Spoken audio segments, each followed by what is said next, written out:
Awal, tell us what you see for the rest of the tournament.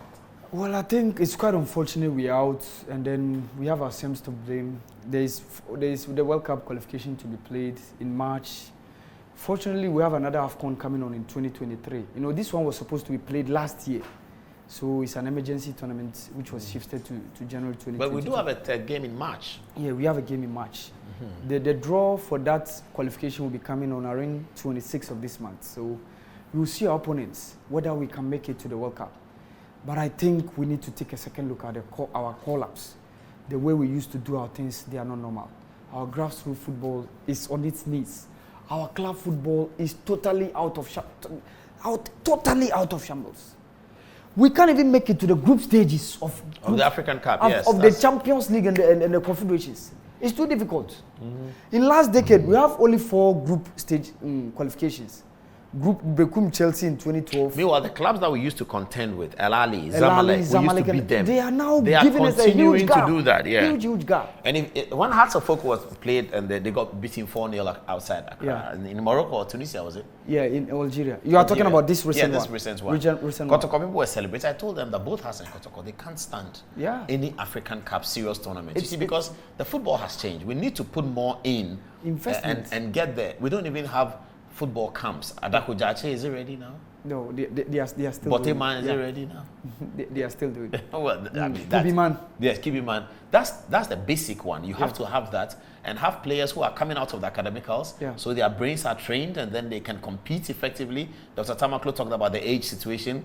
Let's bring the age cheating down if we can make it neutral. And so if you call the player who is 17, 18 or 18, 17, let's bring it down and make sure it's reasonable. And then get our players to have dieting situations, and understand what it's a business, and you have to win. Huge business. Yes. So until we do that, until we reform the psychology of our football, and until we put football on television, as I keep saying, in digital migration, so that we can pay 1 cedi to watch a Kotoko game, and the money goes to Kotoko. So if 2 million of us watch a Kotoko game, Kotoko makes 2 million cedis, and if they can do that 2 times a week, then the money is growing. It's only then that you can build Adom-Otchere. Forget it. Without television, and I keep saying this, I don't know why somehow television is the difference between English football and Ghana football. It's television. Yeah. The Ghanaian football fans' money is going to Manchester United because when you watch DSTV at the weekend and you pay for it, some of that money goes to Manchester United. In fact, a huge chunk of the TV rights goes to the clubs. Yeah. So Manchester United is rich because of television. Kotoko can be rich because of television. And so we have to get the digital migration working. That's the only way we can change our football. I think you remember... Pay TV. Yeah. You remember this man, Ben Kofi? Yes. You remember that 5-year development plan that he drew? When he drew that 5-year development plan, in about some years later, that plan led to our first World Cup. World Cup, yes, I remember, yeah. And that was the in terms of how to select players, how to groom them. Yes, I remember that. Those squad that went to in Argentina 2001 under the late Emmanuel Frane, Derek Boateng, Michael Essien, Razak Brahima, John Prince, John Mason. Majority of those guys, core of those guys, to the 2006. Were in our squad when and we once they got Stephen Appiah's leadership, that was it. That was it. So why can't we also have that plan? It's a plan. Gambia is now performing in the AFCON. Nigeria stopped at some point. FIFA was coming after them when the government said, look, we're not going to allow this to happen. They took the FA out, put the government system in, put it together. Now they are doing well. After that, they came to win the AFCON, didn't they? No, they needed a disciplinarian. And they had Stephen Keshi. In him, you have a disciplinarian. He told Peter Osaze Odewingi, if you are not ready to be disciplined, go out of the squad. He brought on board someone like Sunday Mba, who was a locally based player in Warri Wolves. He was in the shirt of the Nigerians. And eventually, he scored the winning goal for the Nigerians. You need to the AFCON they won. In the AFCON they won in 2013 in South Africa. You remember Zambia? They came and won in 2012. Who were their guys? When you were mentioning players' names who are playing their trade at the top level football in Chelsea, Real Madrid, how many of them were playing for Zambia? But they came with the likes of Christopher Katongo from China, Felix Katongo, the likes of Nathan Sinkala, TP Mazimbi, Rainford Master Kalaba, Kennedy Muwini, the goalkeeper who was with Mamelodi Sundowns. These were locally based players plying their trade in South Africa. And some of the clubs within Zambia, and just some few clubs within Europe. But they came, saw, and conquered every team in the AFCON in 2012. But we don't used to do that. Imagine if the Black Stars had won this game, every player was supposed to receive $30,000. Is it just for this game or for the group? For the qualification. For qualifying from the group. Qualifying bonus. Yeah. So why won't some of Ghanaians pray so that we all come home? Was it too much money? That's, for me, I think with this shambolic performance, they don't deserve that amount of money. Now they will not get that because they didn't qualify. Even if they have won, even if they had won, you need to give us good performance. Check the Cameroonians. Take a look at the Nigerians. Oh, they are playing well. See the quality football that they are playing. Fantastic. Cameroon is fantastic. They are showing hunger, the tenacity, the zeal, the vigor, the die-hard syndrome to die for their nation. You have to give that to the Ayew though, because in the red card for that him, he got, he was seen a lot. doing that. Yeah. But take a look at if someone like Partey. It's like it's none of his business. He had a good free kick, didn't he? For I me, he had a good free kick that missed by just a few inches. Apart from that, what can you talk about Partey positively? Maybe you can talk about that pass he gave to Dede Ayew. But Dede Ayew created that pass for that chance for himself in that last game against Gabon. But Partey has been a pale shadow of himself. He's our best player. He was the one that we knew that we are going to rely upon in that AFCON. And to me, he's one of the guys that I really hold in high esteem. But honestly, Thomas Partey. Should we forget about the World Cup game in March? No, we can't. Do we have because enough we have time? it to play. We do have enough time We to don't get have a new enough coach, time. get some new players in, to train them, put them together for 2 games. The question is, if you sack this coach, who is the coach available for you to bring? Between now and March. That's the big But problem. you can't have Milo between now. Ghanaians are not going to have confidence They in the don't- game. they don't We're have going to be that- so pessimistic and it will occasion the defeat. It's a huge problem. And the question is, how many of our local guys also can we trust? Unless Where is the coach that wanted to coach us, but we said we didn't have money for him? Yeah. The famous African, the Belgian, is it Belgian or Dutch? You are talking Cote about d'Ivoire. you are talking about Javier Renan.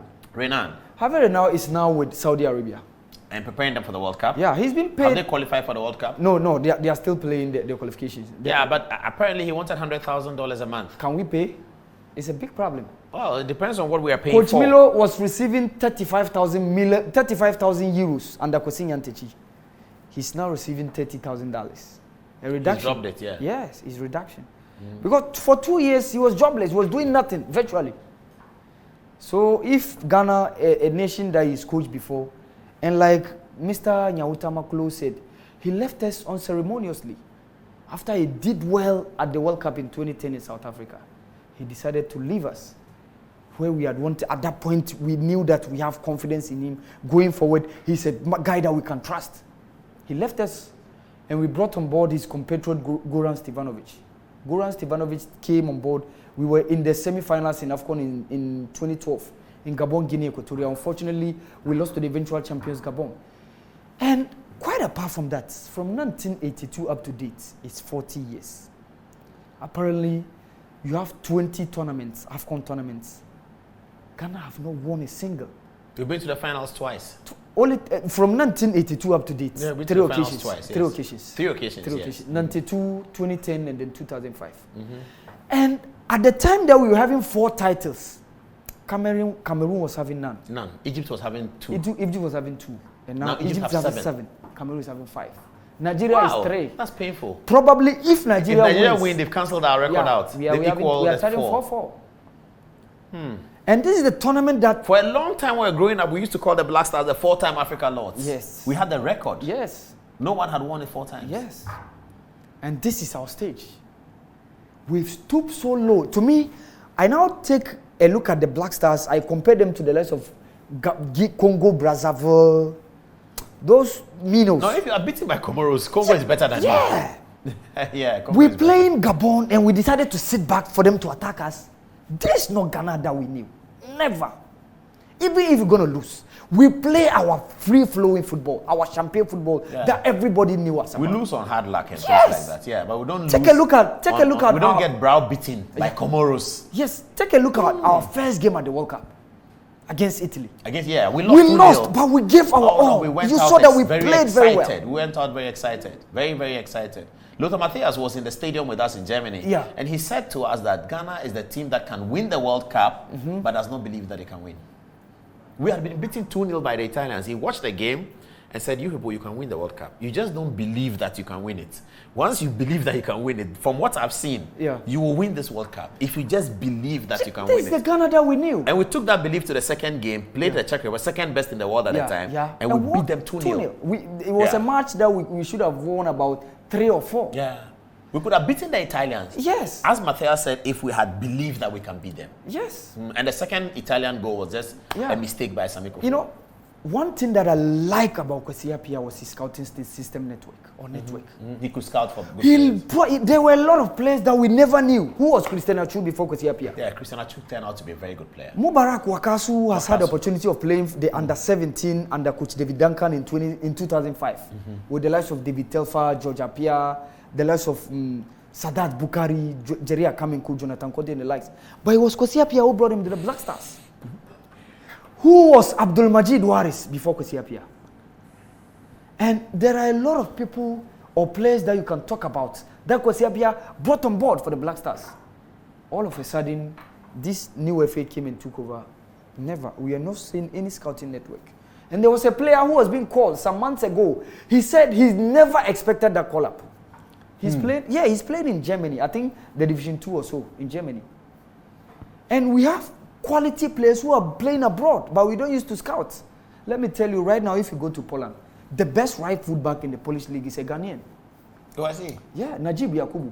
He was part of the 2017 under-17 team that went to India, alongside Mohamed Kudus, alongside Ibrahim, alongside Mohamed Aminu. We don't think of him. We don't think of him. But he's a right back. He's a right back. Has the technical team of Ghana scouted that player? We have a bunch of these guys. It's network. It's scouting network. And let me tell you, if we want to make the Black Stars very well, if you want to build the team very well, we should not let the players be dependent too much on money. It takes discipline. How much were the Nigerians paying when they won the AFCON? England pays their players nothing. You know, Harry Kane said what he really reveres is when he wears the Three Lions jersey. And right now, when you ask our Black Star players, they demand money before they come and play. Because they knew that some of even the FA people or the Black Stars Management Committee also at times receive appearance fee alongside the players. Why must we be on the field of play, be tiring, toiling, sweating, and you also be receiving those monies? This is the state of our football. And it's quite appalling. We are in a difficult situation. I can't cry. I can't. The first and the last time I only cried was in Burkina Tate. When we went out of the group stages after losing out to DR Congo. You remember we beat Tunisia 2-0. This former midfielder of Asante Kotoko, Alex Nyako, and then Gago Mohammed were on target. We lost against Togo 2-0, 2-1, and then we lost against DR Congo 1-0. I cried that day as we went out of the group stages. Let me take the final text messages and wrap up tonight. It's quite appalling. But the tournament is on. The tournament will call for me right now. I don't. So by Thursday we know all the parents, yes, isn't it? Yes. And then the quarterfinals is in the weekend. Yeah, it's round of 16 before quarterfinals. You know, round of 16 is at the weekend. You know, the quarterfinal the midweek. Semi-final. So the next week is the grand final. You know, the groups are 6. So first, second teams have qualified. So we have 12. Did Cote d'Ivoire make it? No, they have not played. But they are likely to make it. They have a game against Algeria. The Algerians face a must-win situation. And right now, I don't know whether you've noticed this. It seems like the defending champions case that has been in the World Cup, in the African Cup of Nations too, is also coming to the AFCON. Yeah. You know, in the World Cup, apart from Brazil that won the 2002 and was able to make it past group stages in 2006, the rest of the winners have been exiting after group stages. No, I say apart from Brazil. No, but England won 66. I'm coming. I'm giving a timeline. I'm giving a timeline. Okay. You know, when the French won in 1998, 2002 in Japan, Korea, they went out of the group stages. They were beating in the opening game by they were in the group with Senegal, yeah. Senegal, Denmark, and then Uruguay. Yeah, they lost the opening game against Senegal. Yes, apart from Brazil that won the World Cup in 2002, and in the next World Cup in 2006, they made it past the group stages and reached the quarterfinals. In 2006, Italy won. 2010 in South Africa, they went out of the group stages. But I'm saying that if you go back, yes, 1966. I'm giving those timelines, and I'm also coming to give you that same timelines that has been happening in the AFCON. Yes, I agree. So let's start. 1982, Ghana won. 84 group stages went out. 84 was won by. 84 was won by Cameroon yeah. in Lagos, Nigeria, isn't it? No, it was in Cote d'Ivoire. Yeah. But they beat Nigeria in the final, isn't it? Yeah. Okay, we can go to 1980. Nigeria won in 1980. Yeah. And they were out in the group stages in 82. In 1982. Ghana 82 out of group stages in 84. The 84 tournament was won by Cameroon. In 86, Cameroon did well, didn't they? Yeah, they did well. They went beyond group stages. I think they reached finals. Who won the tournament in 86? Yes, it was Egypt. Egypt won in 86. Yeah. In 88, Cameroon won. 88, Cameroon came back to win. Yes. 1990 was Algeria. 1990 was Algeria, yes. 92 was Cote d'Ivoire, who beat Ghana. In Senegal. 94, who won in Tunisia? 94 was Nigeria. Oh, Nigeria won a tournament in Tunisia. Oh, that was the one they played with the Zambian team. Air crash remnants. Yes. Yeah, Kalusha Bwala's and the rest. Ah, okay, that was 94, yes. 1-0, I think it was... 1-0. It wasn't... Was it Rashidi Yekini? He got the goal. Yeah. And that was the same year Nigeria did well at the World Cup. Yes. And then came 96, 96, South Africa won. In 1990, South Africa hosted and won it, yes. They were in the finals. In 98, they were in the finals. They were in the finals. So they are one team that won and made this. I was like, in the AFCON, from 2010 up to date, no defending champion has reached the quarterfinals. And that's what you think is jinxing Algeria? Yeah, they are facing a must-win situation.